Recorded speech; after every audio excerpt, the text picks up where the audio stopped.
Good morning, everyone. My name is Cindy Arnson. I'm director of the Latin American program at the Wilson Center.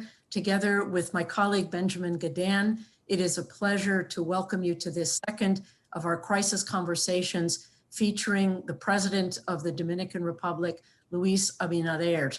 This is the second conversation following one with the President of Ecuador, Lenin Moreno, and we are especially pleased to be joining with the American Chamber of Commerce in the Dominican Republic, who is co-hosting this event. President Abinader is an economist, a businessman, a politician, the leader of the modern revolutionary party, the PRM. He was elected president this past July and was inaugurated in August. Notably, and for those of us of a certain generation, I think it's important to underline that he is the first president in the Dominican Republic to have been born after the end of the Trujillo dictatorship. In addition to his political career, he has held several leading positions in the private sector in the Dominican Republic. He is a graduate of the Instituto Tecnológico de Santo Domingo and has studied in the United States, including at Harvard and Dartmouth colleges. President Abinader, welcome and thank you for joining us.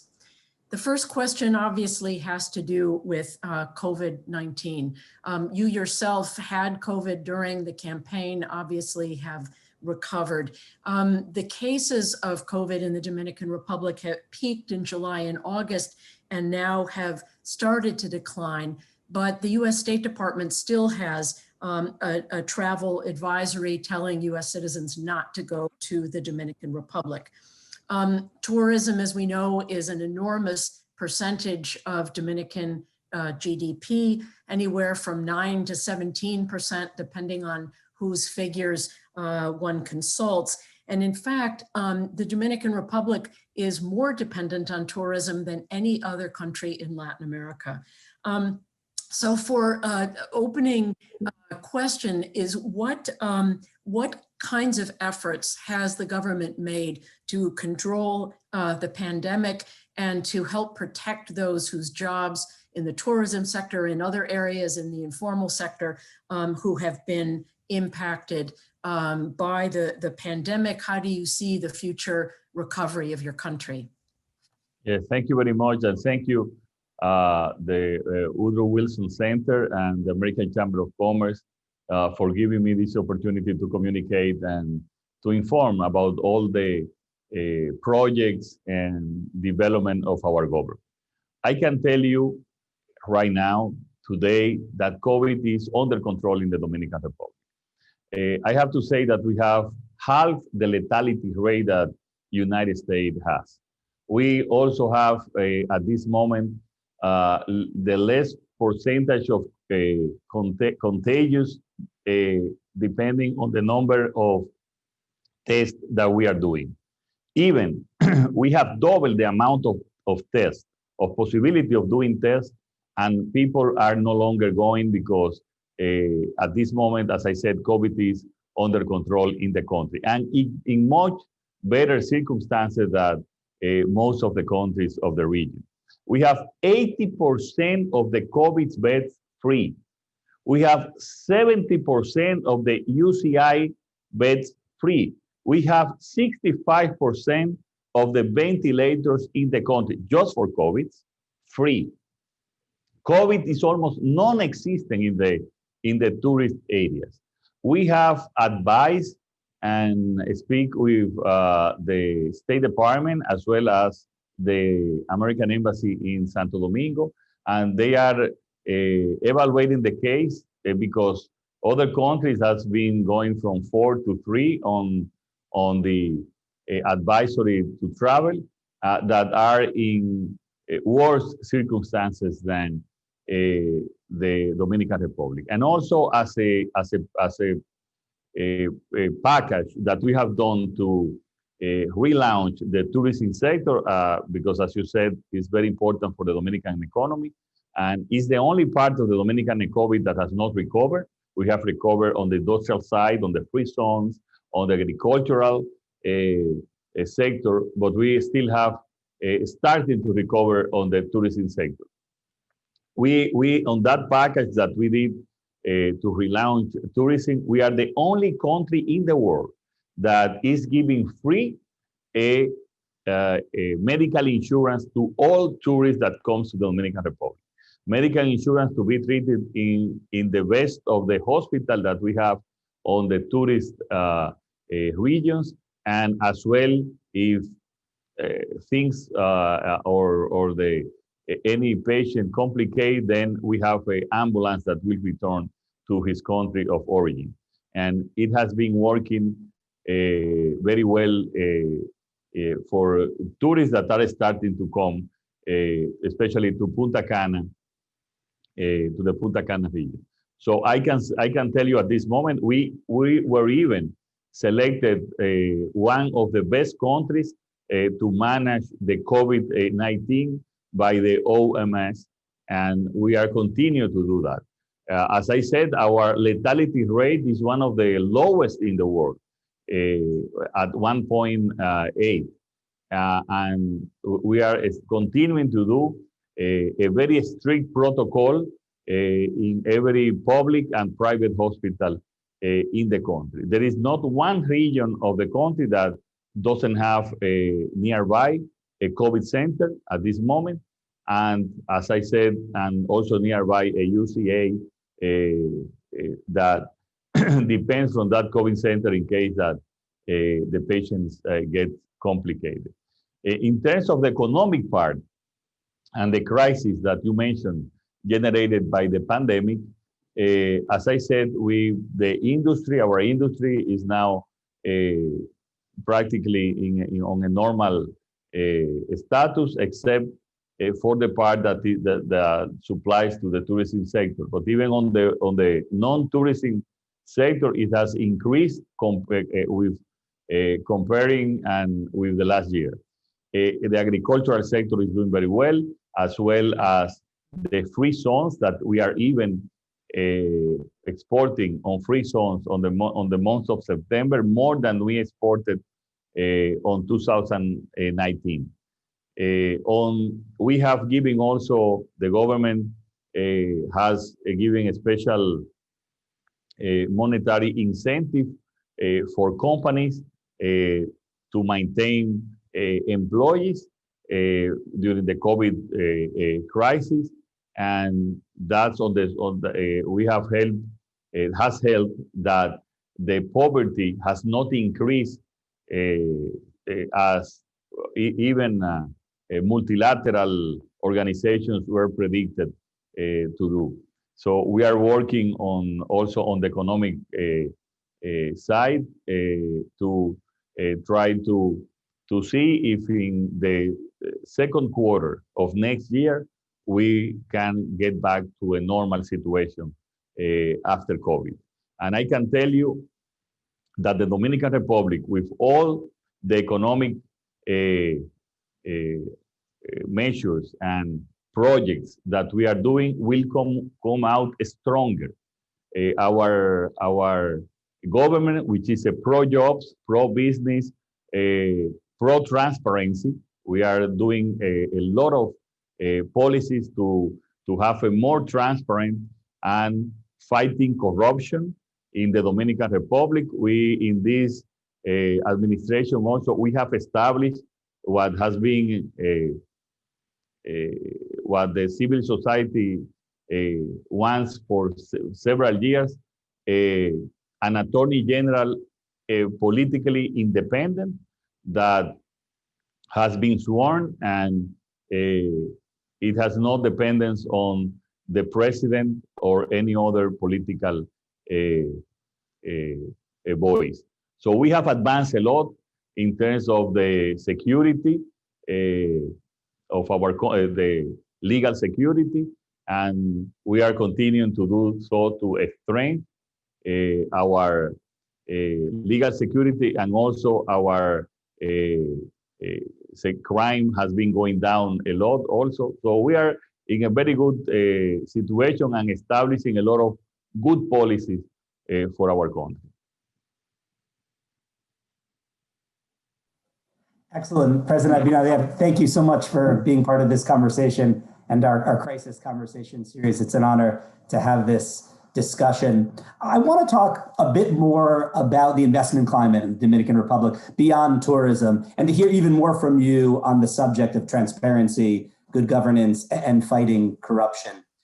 As you know, COVID-19 has worsened corruption throughout Latin America, particularly in public procurement for emergency healthcare spending, but also there's an anticipation of even worse corruption as we see more economic stimulus spending on infrastructure, often without the involvement of legislatures throughout the region, but through executive orders.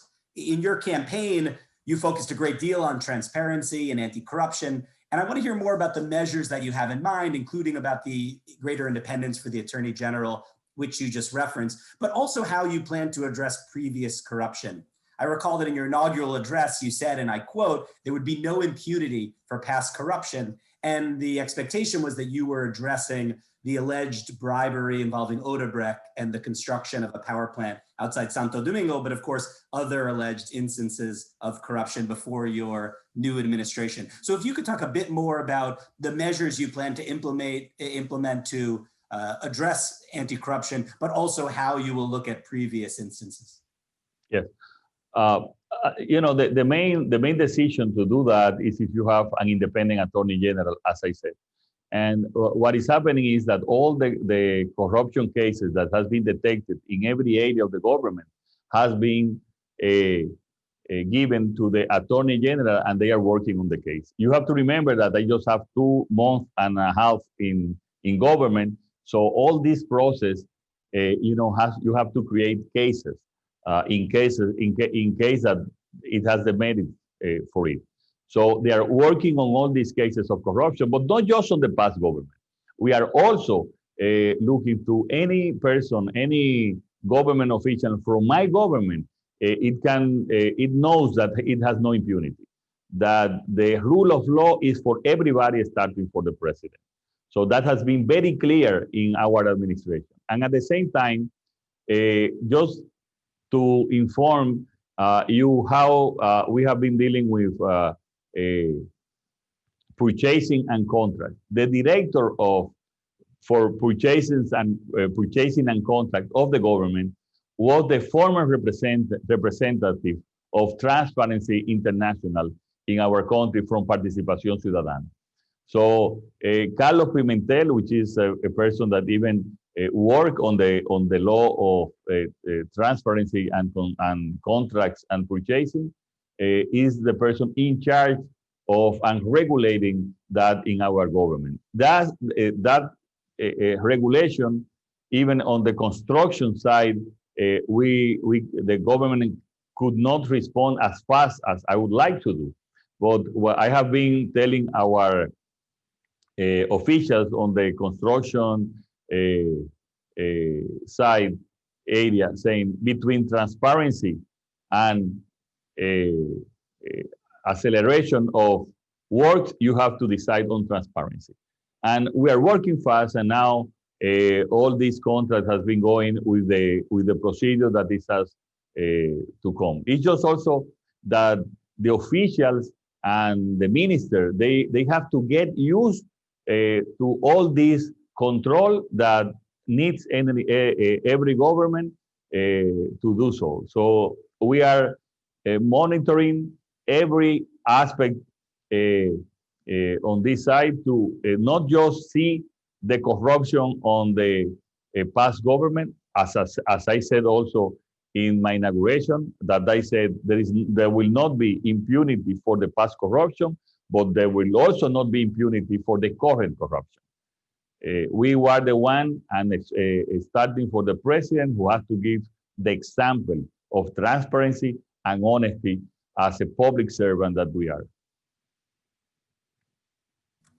Thank you, Mr. President. Let's talk for a moment about the relationship between the United States and the Dominican Republic. Of course, throughout history, it's been a complicated relationship, military interventions in the early 19th century and during the Cold War in 1965, going through the negotiation of the free trade agreement, CAFTA-DR. In the United States, of course, we're on the cusp of another presidential election, but regardless of who wins here in the United States, where would you like to see the relationship with the United States go during your presidency? What do you see as the issues of priority? And then also, do you see a role for the Dominican Republic in nearshoring? This idea that companies that had been invested in China would come closer to the United States, not only within the United States, but to countries geographically close to the US. Yes, I have said, and I repeat today, that we need to have an special relation of the United States. Starting that we have more than 2 million Dominicans, especially in the northeast of the United States, in the all east, from Florida to Massachusetts. We have, and all over the United States, we have more than 2 million Dominicans. The United States is our main commercial partner in terms of imports and also of export. We have and need to have an strategic alliance with the United States to fight corruption, to fight international crime, and to fight especially narcotics. I have to say that, and I informed last week, that in 2 months of our government, we have our Marine has done more interception, double the interception that were done in the 8 months of the past government. So we are working very closely with the DEA. We are working very closely with all agencies that fight crime. And as I said, we need to prioritize the relation with the United States, and we need a special relation with the United States. The relation that also have to be of respect, and with our government.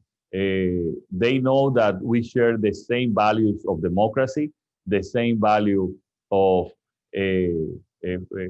working for the transparency and fighting corruption. So this is not something that they have to work with me to try to establish in the Dominican Republic, because I am the one that it is convinced that we have to fight for democracy in the region and also for good government on transparency and respecting the dignity and independence of its nation.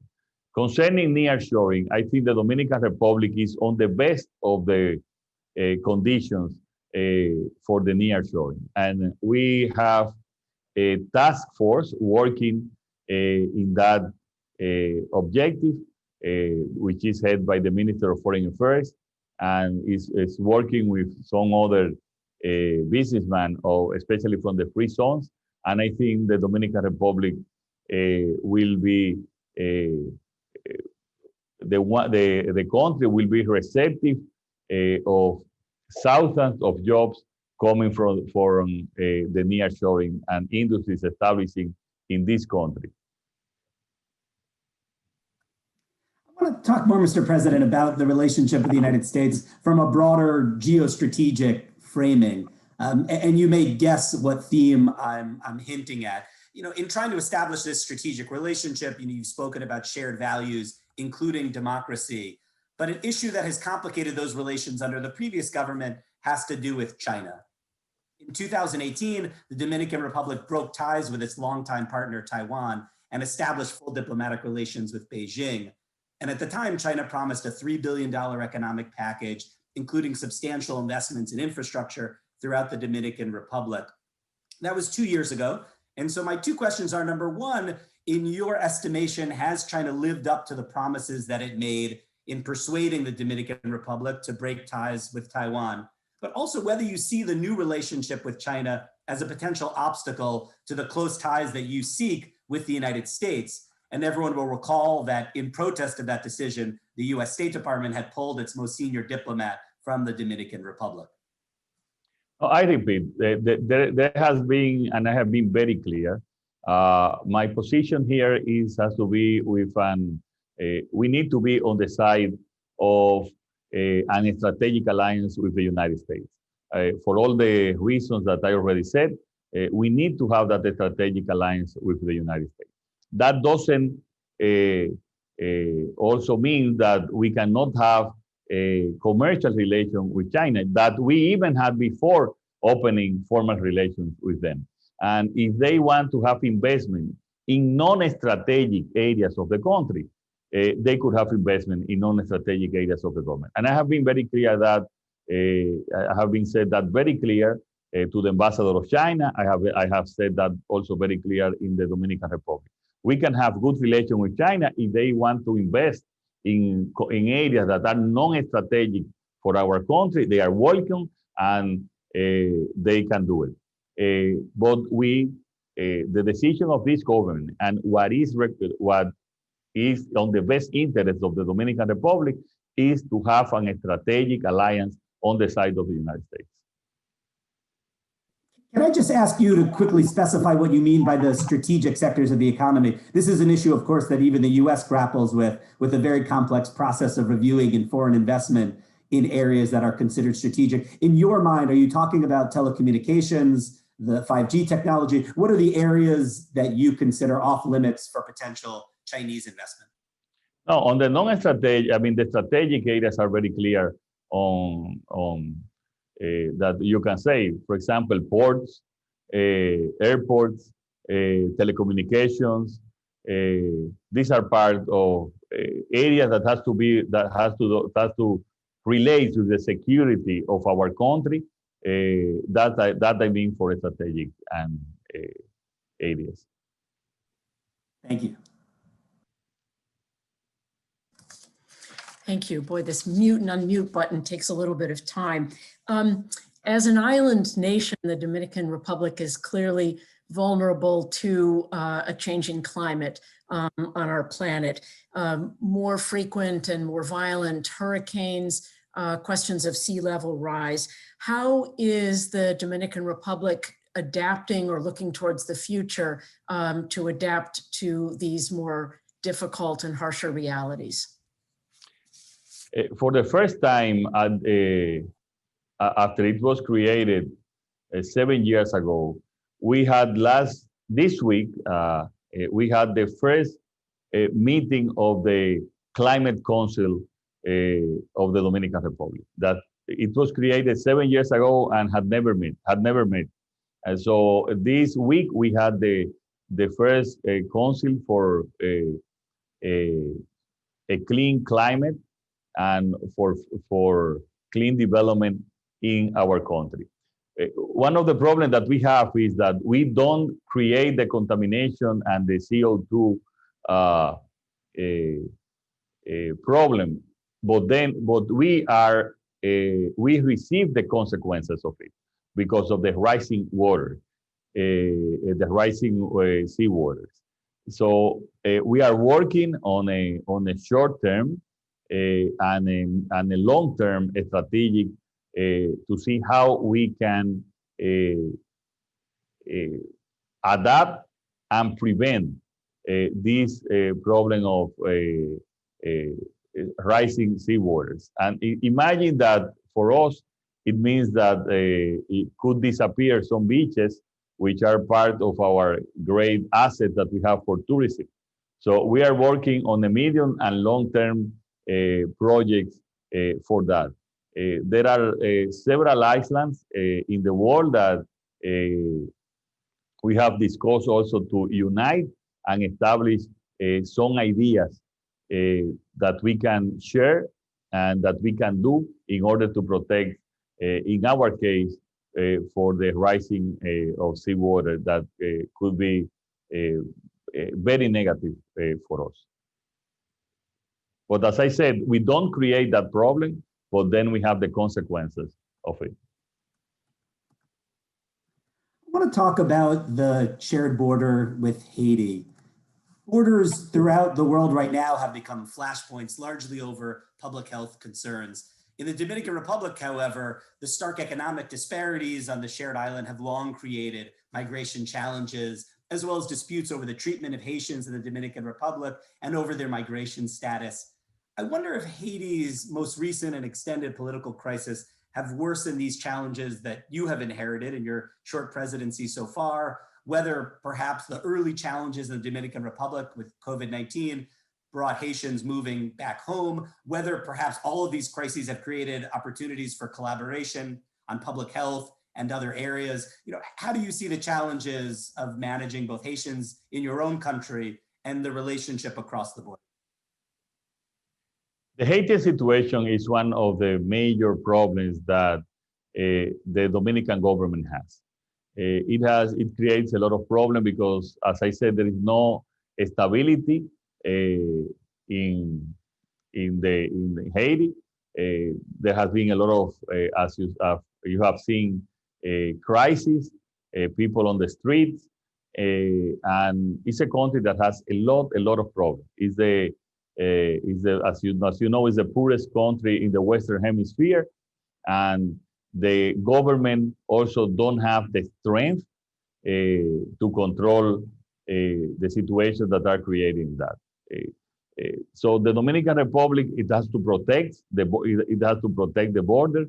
We have almost 7,000 members of the armed forces just in the border, plus 800 specialized force of the CES Front, which is a specialized force for the frontier, which is very expensive for us to maintain. We are looking also for more technological ways of protecting the border. But at the same time, the Dominican Republic is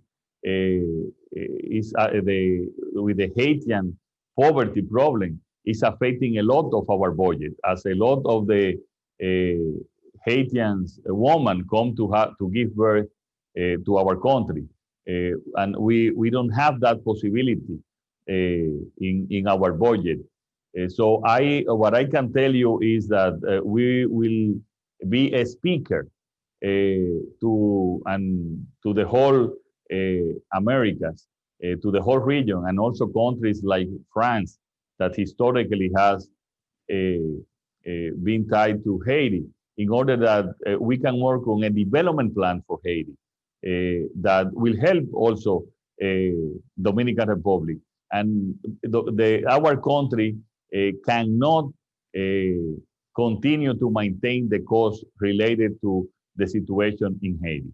And one of the actions of our international policy has to be to create that idea with all the countries, United States, France, Canada, and other countries with us to have that development plan in Haiti and to guide them to prosperity and democracy. I think the change of the constitution in Haiti is a very important step to have a stronger government and to get away from anarchy that sometimes you see that happen on that parliamentary structure of government that they have at this moment. We are looking every day to the situation in Haiti because, as you know, affect us, and that has to change with the actions of all the countries that I mentioned that can help Haiti, and not just us. Can I just follow up and ask whether you've been satisfied with the international role in Haiti, including the United Nations, the US response to the earthquake? It's a country that has generated a lot of attention internationally from the crises you mentioned. Do you feel like the United States and other partners have provided adequate resources and attention?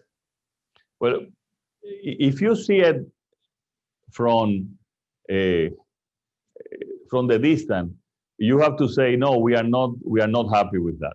But I have to be also just, and I have to say that it has been difficult for this country to help Haiti, because sometimes they don't have the way to even substantial amount of investment and also even of donation. They don't have the way to structure in that country. So it has not become the amount of and the structure of help that Haiti needs, but at the same time, it's also that it's very difficult even to help Haiti because of the structure of their government. So that's why we have to work together. And it's on the most interest of the Dominican Republic to work with other countries in order to guide and establish a way of prosperity for that country. President Abinader, I'd like to ask you about green energy and the energy transition in the Dominican Republic. The Dominican Republic does not have its own oil or gas resources. At the same time, it's an island nation with a lot of sun and a lot of capacity for wind power.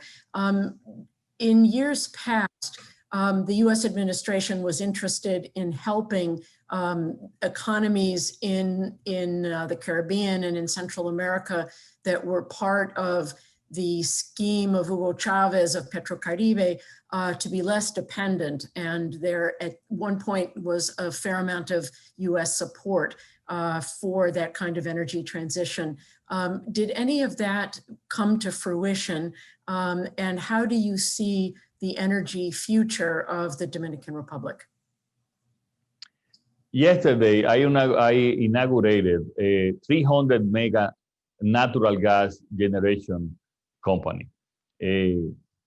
And what I see, and I said that yesterday, the future, the near future in terms of energy policy of our country, and that's what our government will promote, is renovation, energy, renewables energy, and natural gas. I think for the generation of energy, we have to see natural gas, which is a non-renewable, but the most cleaner energy, and also of renewable energy. We at least in our administration, I want to double the solar energy capacity for generation as well as the eolic. We are giving a special promotion for the solar energy, which at this moment, from an economic feasibility, is excellent, the solar energy as well as the eolic energy. We have solar camps, we have eolic también installations, but at least in these 4 years, I want to double that capacity in the Dominican Republic. And to conclude on that is, I see the future of the Dominican Republic with natural gas and renewable energy, especially solar and eolic. If I could just follow up, what is the balance between public and private that you see in the energy sector? How much is the government involved? How much is this going to be strictly an issue for the private sector and for private investment?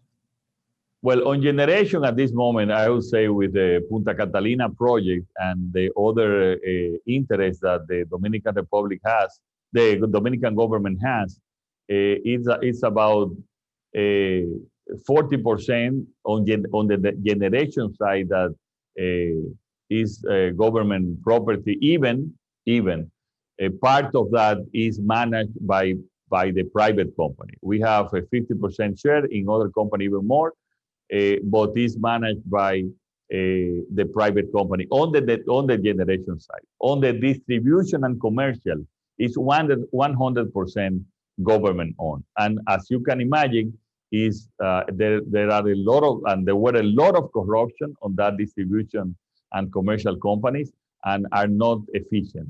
And we propose, even if it is not very politically popular in this country, or I believe in any country in Latin America, that some of these distribution and commercial company, we could establish some management, private management, in order to take out all the political influence that this company has. And that we are working very close with multilateral agencies like the BID and the World Bank to help us on this process.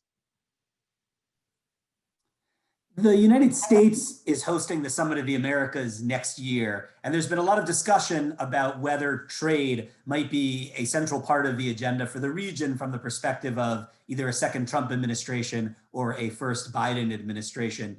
you already have the CAFTA DR, the Central America Dominican Republic trade relationship with the United States. In the region, it strikes me there's a lot of disagreement on the vision for trade, whether it's the Pacific Alliance that has been much more open, or trade skeptics who have been recently elected in Argentina. What's the future of trade between Latin America and the United States? What role should trade play in the economic recovery of this region that has been so hard hit? And do you feel the Dominican Republic is getting out of this free trade agreement with the United States everything it could? No, I believe that we should continue the free trade agreement that we signed on 2004, but I believe that we should get, even the United States has advised us on that, we should have a more fair balance. The percentage of exports since the signing of the free trade has been going up, but the percentage of import has double the velocity than the export. So what we have to do is to have a more export mentality and promotion in our country, and we are preparing to in the next month of November. We are at the middle of November. We are going to launch our project Pro Export in the country, with a lot of also finance from the government and from international organizations at the DFC to promote exports. So I believe that the free trade agreement has been good for our country, and I will promote that we continue to be on the free trade agreement. There is always certain areas of the economy for a strategic reason that has to be especially discussed, especially on the agricultural side, and we will do that. But I think that the free trade agreement should be maintained and even developed more. Can I ask, just to speak for a moment about your more regional perspective? Do you see a possibility of Argentina, Brazil, some of the other large economies in the region pursuing a more open trade agenda with the United States and with Europe in the period after the pandemic? Well, these countries they are polarized on the economic agenda, which doesn't happen in the Dominican Republic. So that all depends on who in the government will be either in Brazil or in Argentina. Brazil and Argentina are much more closer economy than the Dominican Republic. And they have very also industrial power and businessmen that doesn't want that open, to be open to free trade, and in Brazil, and the same happens also in Argentina. ¿Me escuchan? Okay, because I saw. I believe that their decision will be depending on whoever and party and ideology is in government in Brazil or in Argentina. But as I said, both countries has been very protective of their industries. I have another question related to the environment. There are some mineral exports from the Dominican Republic. Barrick Gold in particular has plans or has announced plans to expand one of its large gold mines on the island. And this has generated controversy. And so I'd like to ask, how are you balancing the different interests that are at stake between the social and environmental on the one hand, and, as you say, the desire to increase exports? I believe that also the clean technology that you have at this moment is a question of investment, that it can be done on the mineral sector. I promote the mineral sector with environmental responsibility. And as I said, it just depends on the investment that these companies do on the way of creating a clean environment. Our Minister of the Environment has been advised from us that we have to see the impact of every project on the environment, and if that impact is positive, we will promote those mineral projects. The Barry Gold has been very convenient for our finances, and we are working with them for them to continue working on the Dominican Republic. Every new project we look for it on an individual, looking as an individual impact in every site. And that's how we are seeing other development. But in any other development on the mineral sector or on the tourism or on the industry or on the agricultural side, we want to be very protective of the environment. And I think that you can develop and do a development in any of these areas, including the mineral, and at the same time, you can protect the environment. You have countries like Haiti. Haiti doesn't have any mineral development, doesn't have any industry, and is in one of the worst environmental conditions. I think the worst environmental conditions is created by the poverty, the levels of poverty of any country. And you have other countries which are very industrialized, has a lot of mineral exploitation, like Japan, and it's also a country that protects its environment very well. So I think that you can do a joint effort to develop the industry, the mineral sector, the mines, and at the same time protect the environment. Mr. President, you've been very generous with your time. I'd like to ask you as we wrap up whether there are any issues that you would like our audience to know that have not yet been covered in this conversation. Yes, thank you very much for the Woodrow Wilson Center. We admire you a lot for your defending democracy and promoting also good values in the United States and also in all over the world. And at the same time, I want to tell you that and repeat that this is the moment to invest in the Dominican Republic. We have a lot of opportunities, and we will give all the conditions for the businessman to invest in our country, to create jobs. The main economic objective of our government is to create jobs, and that's what we want at this moment. And at the same time, this is a country that you will be as safe or safer than the United States in terms of COVID. We guarantee you here that any tourist that come to the Dominican Republic will be as safe or safer than it is in their country of origin. So that's our two main ideas that I want to give to your audience. And please, I am always welcome to be with you and to respond to any question that the Woodrow Wilson Center has. Great. Thank you so much, President. Thank you very much. We are delighted that you were able to join us this morning for this frank and open exchange. Thank you again to our partners during Dominican Week, the American Chamber of Commerce. That ends this crisis conversation. We will have the event video on our website in a matter of moments, so we invite you to consult it. I look forward to again visiting your beautiful country in the near future. We wish you all the best as your term begins and you confront the many challenges of your own country, but also that the region is facing. All the best and thank you. Okay, thank you very much to you all.